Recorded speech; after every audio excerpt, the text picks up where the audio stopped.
샬롬, 7월의 첫째 날입니다. 하나님의 말씀으로 또 하나님이 주신 생명으로 또 기쁨으로 살아가는 하루 되길 간절히 소망합니다. 저는 온누리교회를 섬기는 노치형 목사입니다. 여러분들은 요즘 어떤 것에 또 두려움과 어려움을 느끼고 계신가요? 혹시 그 걱정거리와 근심거리가 여러분을 짓누르고 있지는 않으신가요? 여러분의 영과 마음과 몸을 힘겹게 만드는 그것들에 대해서 어떻게 대처하고 계신가요? 하나님은 우리에게 어떤 방법을 알려주실까요? 다윗은 자기의 시를 통해서 우리에게 그것을 벗어나는 방법들을 말씀해 주고 있습니다. 오늘 주신 하나님의 말씀은 시편 27편 1절에서 14절의 말씀입니다. 하나님께서 우리에게 주신 말씀을 함께 듣겠습니다.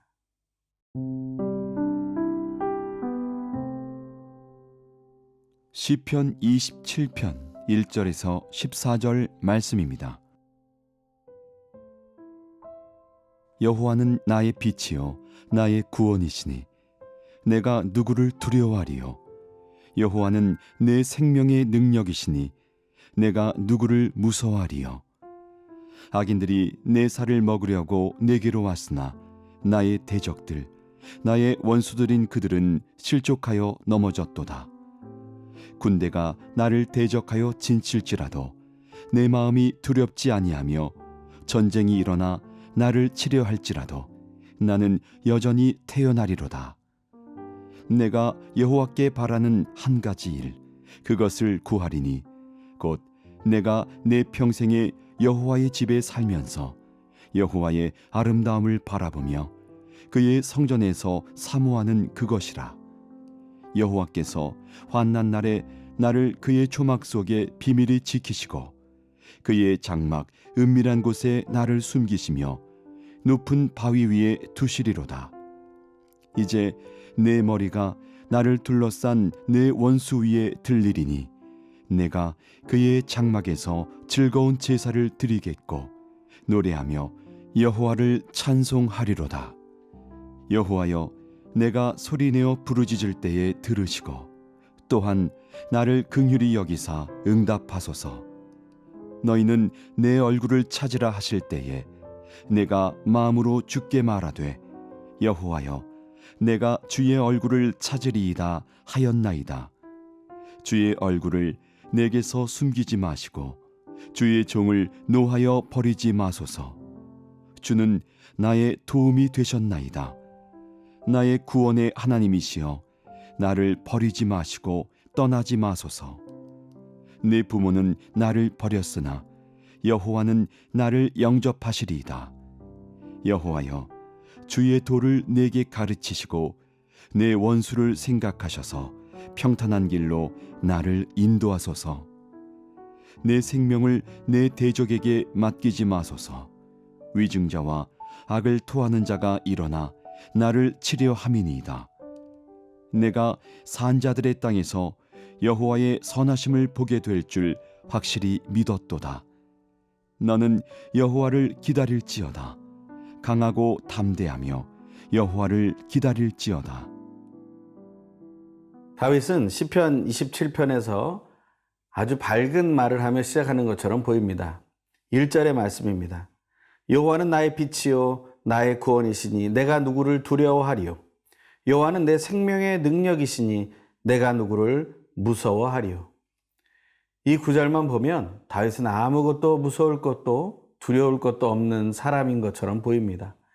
왜냐하면 그가 믿는 하나님이 빛이고 구원이시고 생명의 능력이시라고 선포하고 있기 때문이죠. 하지만 다윗은 그 중심에 너무 큰 두려움이 있고 무서움에 휩싸여 있다는 사실을 우리는 알게 됩니다. 다윗은 그 인생 속에서 많은 두렵고 무서운 삶을 경험했습니다. 그 쫓기는 삶 속에서, 그 눌리는 삶 속에서 그는 이겨내야만 했습니다. 그때 부르짖었던 것이 바로 하나님의 밝은 모습이었던 것이죠. 자기의 인생은 어둡고 두렵고 고통스러운 삶 속에 있지만 자기를 인도해 주신 하나님은 동굴 같은 그러한 삶이 아니라 동굴 밖에 빛나는 그러한 삶으로 인도하실 것이라는 확신이 있었다는 것이죠. 그는 자주 동굴에 숨어서 지내기도 했습니다. 하지만 그는 늘 동굴 밖으로 인도해내시는 하나님을 만나게 되었다는 것이죠. 그러한 삶을 우리가 기억하면서 다윗은 어떻게 그런 두려움들을 이겨냈는지, 그가 경험했던 두려움이 무엇이었는지를 우리는 보게 됩니다. 2절과 3절입니다. 악인들이 내 살을 먹으려고 내게로 왔으나 나의 대적들, 나의 원수들인 그들은 실족하여 넘어졌도다.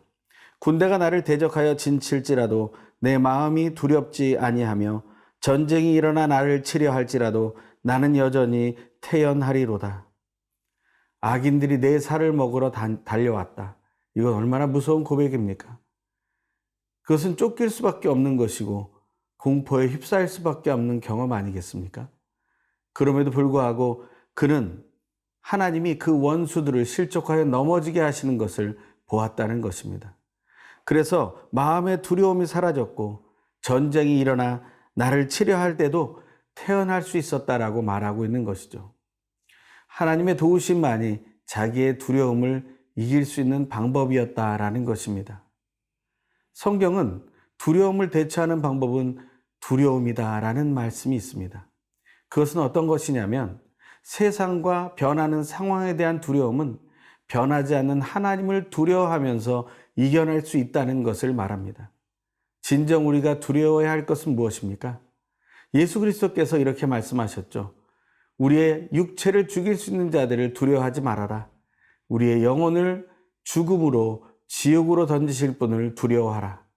우리는 그 사실을 기억해야 됩니다. 우리는 하나님만을 두려워할 수 있어야 하죠. 하나님만을 두려워하게 될 때 우리는 세상의 두려움을 뛰어넘게 됩니다. 세상에 가장 두려운 것은 무엇입니까? 바로 죽음이죠. 하지만 우리는 죽음을 이기신 부활의 예수님을 믿고 있지 않습니까? 부활의 첫 열매 되신 예수 그리스도의 뒤를 따라 우리도 죽을지라도 다시 살 것을 믿고 있지 않습니까? 그 믿음의 삶을 우리는 선포할 수 있다는 것이죠. 그 믿음의 고백은 바로 내가 믿는 하나님을 구체적으로 선포하는 데서 나오는 것이죠. 그래서 4절부터 이런 고백을 하게 됩니다. 내가 여호와께 바라는 한 가지 일, 그것을 구하리니 곧 내가 내 평생에 여호와의 집에 살면서 여호와의 아름다움을 바라보며 그의 성전에서 사모하는 그것이라. 여호와께서 환난 날에 나를 그의 초막 속에 비밀히 지키시고 그의 장막 은밀한 곳에 나를 숨기시며 높은 바위 위에 두시리로다. 이제 내 머리가 나를 둘러싼 내 원수 위에 들리리니 내가 그의 장막에서 즐거운 제사를 드리겠고 노래하며 여호와를 찬송하리로다. 아멘. 믿음의 고백이 터져나오는 것이죠. 소원이라는 찬양의 후반부에는 이런 가사가 나옵니다. 나의 평생에 단 한 가지 소원, 주의 아름다우심 보며 사랑 노래하는 것. 나의 왕 되신 주님의 얼굴 구하며 주 사랑 안에 머물러 사랑 노래합니다. 이 믿음의 고백이 오늘날까지 이어지는 것이 우리에게 얼마나 놀라운 기적이 되는지 모르겠습니다. 오늘 이 찬양이 우리의 소원이 되며 고백이 되길 간절히 소망합니다.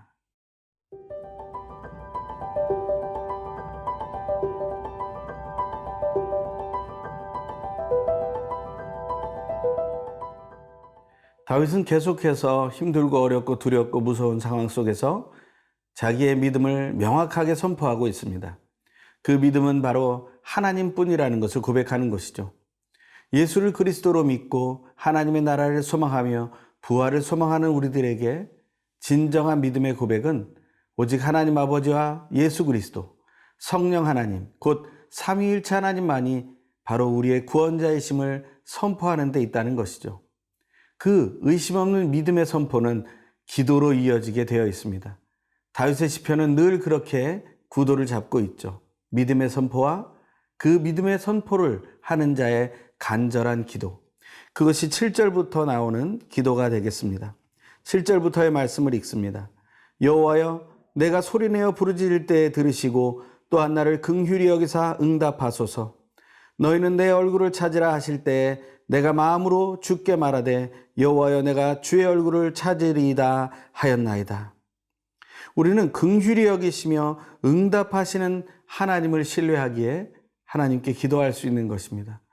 우리를 긍휼히 여기지 않으신다면 우리의 말을 무시해 버리실 것입니다. 우리의 어떠한 신음에도 귀를 기울이시지 않을 것입니다. 하지만 하나님은 우리에게 귀를 기울이고 계십니다. 또한 9절부터입니다. 주의 얼굴을 내게서 숨기지 마소서. 주의 종을 노하여 버리지 마소서. 주는 나의 도움이 되셨나이다. 나의 구원의 하나님이여 나를 버리지 마시고 떠나지 마소서. 내 부모는 나를 버렸으나 여호와는 나를 영접하시리이다. 아멘. 우리가 하나님께 기도할 수 있는 이유는 우리의 도움이 되신 하나님이시기 때문에 기도할 수 있습니다. 우리를 돕고자 하지 않으신다면 우리가 어떻게 구할 수 있겠습니까? 우리를 도우실 수 없는 분이라면 그분에게 무엇을 구할 이유가 있겠습니까? 하지만 우리에게 도움을 주시는 하나님이기 때문에 우리는 기도할 수 있습니다. 또한 우리를 버리거나 떠나시지 않는 구원의 하나님이시기 때문에 우리는 기도할 수 있습니다. 우리는 그 하나님을 신뢰하고 있는 것이죠. 부모가 우리를 버릴지라도 라는 고백을 하고 있습니다. 늘 부모가 다 버리는 것은 아니죠. 하지만 부모에게도 배신을 당할 수 있는 것이 현실이며 우리가 당하고 있는 상황인 것입니다. 하지만 하나님께서는 결코 버리지 않으시죠. 고아와 과부를 돌보신 하나님을 우리는 하나님의 말씀 속에서 성경의 사건 속에서 만나게 됩니다. 우리를 떠나지도 버리시지도 않는 하나님, 그 하나님이 우리의 구원의 하나님이기에 우리는 기도할 수 있다는 것이죠. 11절부터의 말씀입니다. 여호와여 주의 도를 내게 가르치시고 내 원수를 생각하셔서 평탄한 길로 나를 인도하소서. 내 생명을 내 대적에게 맡기지 마소서.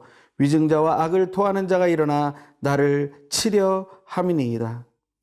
하나님의 길로 가르치시고 평탄한 길로 인도하실 수 있는 분이시기 때문에 우리는 기도할 수 있다는 것이죠. 우리 인생은 누구의 말처럼 탄탄대로는 아닙니다. 늘 장밋빛 인생만 갈 수 있는 것이 아닙니다. 우리는 험난한 산을 건너야 하고 골짜기를 지나야 하며 바다를 건너야 합니다. 풍랑을 지나가야 합니다. 하지만 하나님께서는 우리를 그 속에서도 평탄케 하실 수 있습니다. 예수님의 제자들이 갈릴리 호수에서 풍랑을 만났을 때도 예수님은 그것을 잔잔하게 하시는 능력을 보여주십니다. 우리는 그러한 분을 믿기에 기도할 수 있는 것이죠. 우리의 기도는 막연한 기도가 아닙니다. 구체적인 기도를 드릴 수 있음을 신뢰하기를 바랍니다. 끝으로 13절부터의 말씀입니다. 내가 산자들의 땅에서 여호와의 선하심을 보게 될 줄 확실히 믿었도다.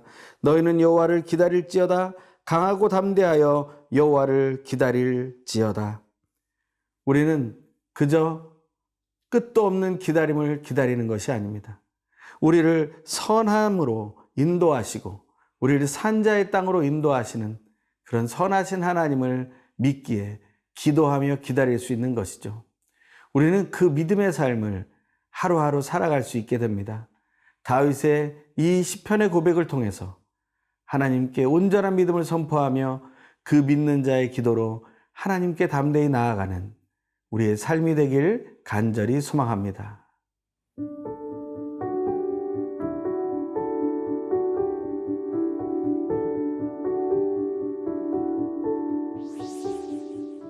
우리의 빛과 구원과 생명의 능력이 되시는 하나님, 하나님의 도우심을 알기에 원수의 군대가 우리를 대적하여 공격하려 할지라도 우리의 마음이 두렵지 아니하고 전쟁이 일어나 우리가 위험에 처할지라도 우리가 오히려 평안함을 누릴 수 있음을 고백합니다. 강하고 담대한 마음으로 오직 하나님만을 바라는 자에게 은혜를 베푸시는 예수님의 이름으로 기도드립니다. 아멘.